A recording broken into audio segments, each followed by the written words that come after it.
Asante kwa kuwa umepokea Yesu Kristo kama Bwana Mwokozi wa maisha yako. Na mimi mtumishi wake nakubatiza kwa jina la Baba na Mwana na Roho Mtakatifu.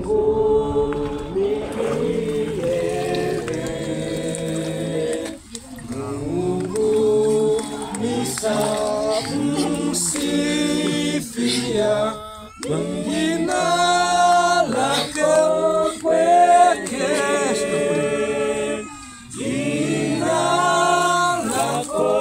pekee.